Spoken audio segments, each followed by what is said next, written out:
விளக்கம் கொடுத்துட்டீங்க. நீங்க அமித்ஷா சொல்றதுதான் மத்திய அமைச்சர் சொல்ற அமித்ஷா சொல்றதை நாங்க பின்பற்ற முடியுங்கிறத சொல்றீங்க. அப்புறமா தொடர்ந்து நான் ஏற்கனவே சொன்னது போல இந்த கூட்டணி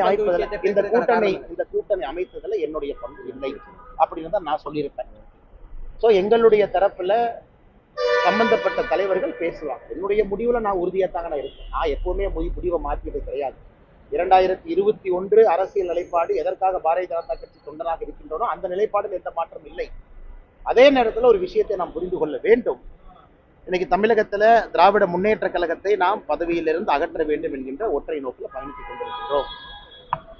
தலைவர்களும் புரிந்து கொள்வார்கள். முதல்ல மாதிரி அரசியல் களம் இல்லை, கட்சிகளும் வலுவிழந்திருக்கிறார்.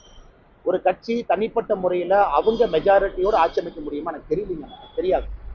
திமுக தானாக தனியா ஆட்சி அமைப்பாங்களா தெரியாது. இன்னைக்கு திமுக ஆட்சி அமைப்பது மாதிரி எனக்கு தெரியல. மக்களுடைய கோபத்தை நான் பார்க்கிறேன்.